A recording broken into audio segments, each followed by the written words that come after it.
नमस्कार, मैं शेखर आज के नए करंट अफेयर के साथ फिर से आपका स्वागत करता हूं। तो आज हम देख लेंगे आज के top most important current affairs. तो हमारा पहला टॉपिक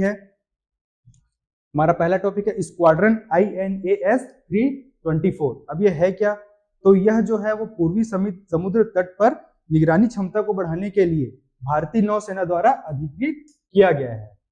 ओके, तो आप लोग यहाँ पे क्या याद रख सकते हैं कि ये जो स्क्वाड्रन INAS 324 है वो कहाँ अधिकृत किया गया है? तो आप लोग बताइएगा। पूर्वी समुद्र तट पर निगरानी क्षमता को बढ़ाएगा। तो यह किसके द्वारा किया गया है? तो आप लोग याद रखना कि भारतीय नौसेना के द्वारा। तो इसमें दो इंपॉर्टेंट पॉइंट है जिसको आप लोग याद रख सकते हैं। इसके अतिरिक्त आप ये याद रखना कि जो भारत का पूर्वी तट है वो बंगाली खाड़ी के अंतर्गत आता है तथा जो पश्चिमी तट है वो अरब सागर के अंतर्गत आता है। साथ ही आप ये भी याद रख सकते हैं कि कौन कौन सी नदियां पूर्वी तट में विसर्जित मीन्स बंगाली खाड़ी में विसर्जित होती है और कौन कौन सी नदियां जो है वह अरब सागर में विभाजित होती है। तो मुख्य रूप से गंगा नदी, गोदावरी नदी, कृष्णा नदी, कावेरी नदी, ये सब बंगाली खाड़ी में ही विसर्जित हो जाती है। और इसके अलावा साबरमती नदी, माही नदी, नर्मदा नदी, ताप्ती नदी, ये सब खंबात की खाड़ी या अरब सागर में विसर्जित होती है। साथ में ये भी याद रखना कि जो अंडमान निकोबार द्वीप समूह है वह बंगाली खाड़ी में आता है तथा लक्षद्वीप अरब सागर के अंतर्गत आता है। तो ये जो 3-4 इंपॉर्टेंट फैक्ट्स है उसको आप लोग याद रखते चलिएगा। अब हम लोग देख लेते हैं नेक्स्ट टॉपिक।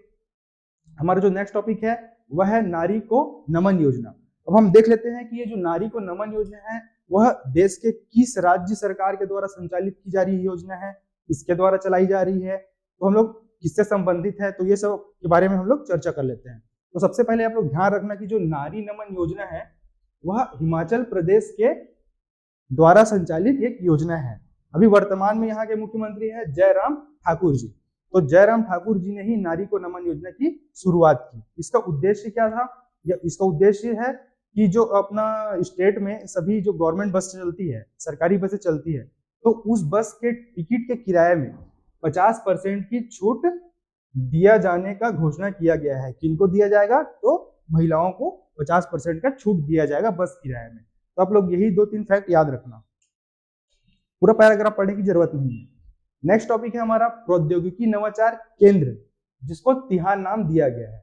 अच्छा, आप लोग ये याद रखना कि ये जो तिहान है इसका फुल फॉर्म क्या होता है? TIHAN, तिहान। तो टी से आप लोग याद रखिए टेक्नोलॉजी, आई से इनोवेशन, एच से हब, ए से ऑटोनोमस और एन से नेविगेशन।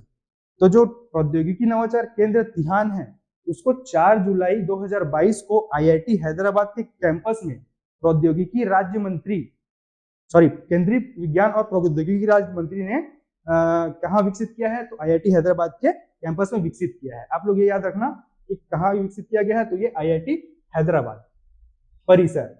कब? तो 4 जुलाई। क्या नाम रखा गया है? तिहान। ये मुख्य रूप से इनोवेशन या नवाचार से ही संबंधित है। आगे चलते हैं। नेक्स्ट टॉपिक हम लोग का छत्तीसगढ़ को मिला एस्पायरिंग लीडर सम्मान। अब ये जो छत्तीसगढ़ को एस्पायरिंग लीडर सम्मान मिला है वो किसके द्वारा प्रदान किया गया है? तो आप लोग यहाँ पर ये याद रख सकते हैं कि ये जो अवार्ड है वो उद्योग मंत्री पीयूष गोयल के द्वारा प्रदान किया गया है। किस लिए प्रदान किया गया है? तो स्टार्टअप इकोसिस्टम के विकास हेतु यह जो एस्पायरिंग लीडर सम्मान है वह प्रदान किया गया है। क्या क्या याद रखोगे?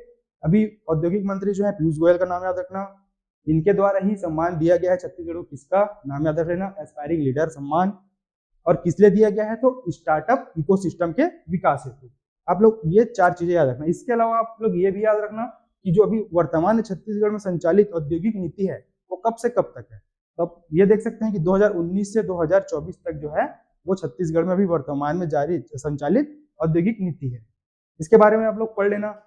यह मुख्य रूप से MSME को बढ़ावा देने के लिए ही तत्पर है। इसके अतिरिक्त हमारा नेक्स्ट जो टॉपिक है वह है कोविड मुक्त गांव परियोजना का शुभारंभ।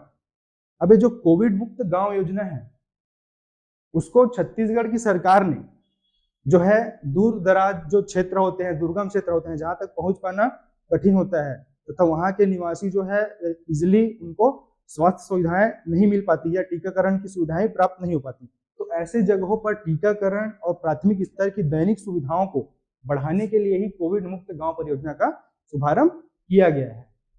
इसके साथ आप ये भी याद रखना कि जो छत्तीसगढ़ का पहला कोविड मुक्त गांव था वह था रेंगानार। अच्छा, ये रेंगानार कौन से जिले में है, आप लोग कमेंट सेक्शन में कमेंट करके बताइएगा। ये छत्तीसगढ़ में है, लेकिन कौन से जिले में है आप बताइएगा। इसके अतिरिक्त आप ये भी याद रख सकते हैं कि जो भारत का पहला कोविड मुक्त शहर था वो कौन सा था, तो आंसर है इसका भुवनेश्वर। इसके अतिरिक्त ये भी याद रख सकते हैं कि विश्व में सबसे पहले मास्क फ्री देश कौन बना, तो आप लोग आंसर करिएगा इजराइल। तो ये सब इंपॉर्टेंट फैक्ट है, उसको आप लोग याद करते नोट डाउन करते चलिएगा अपने नोट्स में। तो यहां से क्या याद रखोगे आप, ये जो है ये टीकाकरण से संबंधित है, टीकाकरण से। और इसके अतिरिक्त जो है चाइल्ड फंड इंडिया ने भारत के 3 राज्यों झारखंड, राजस्थान और छत्तीसगढ़ में कोविड मुक्त नामक एक योजना की शुरुआत करने की घोषणा की है। तो ये 3 राज्य भी आप याद रख सकते हैं, छत्तीसगढ़ के अलावा झारखंड और राजस्थान। ठीक है, तो आगे चलते हैं। हमारा नेक्स्ट टॉपिक है फाइनेंशियल एक्शन टास्क फोर्स। अच्छा, FATF का जो फुल फॉर्म है वो आप लोग याद रख सकते हैं, फाइनेंशियल एक्शन टास्क फोर्स। अब ये है क्या, इसके बारे में देख लेते हैं। तो अभी हाल ही में जो सिंगापुर के टी राजा कुमार जो हैं उनको anti money laundering watchdog financial action task force का अध्यक्ष बनाया गया है। तो आप लोग ये याद रखना कि जो FATF है वह किससे संबंधित है, तो वह संबंधित है एंटी मनी लॉन्ड्रिंग से। और हाल ही में जो अध्यक्ष बनाया गया उनका आप नाम याद रख सकते हैं, KT राजा कुमार। ठीक है, तो यही 2 जो फैक्ट है वो इंपॉर्टेंट है। इसके साथ आप ये भी याद रख सकते हैं कि जो इसकी रूपरेखा तैयार की गई थी, तो इसकी रूपरेखा कौन से सम्मेलन के अंतर्गत तैयार की गई थी। अभी हाल ही में आप लोगों को पता होगा कि जर्मनी में G7 की बैठक संपन्न हुई थी, जिसमें प्रधानमंत्री ने भी भाग लिया था।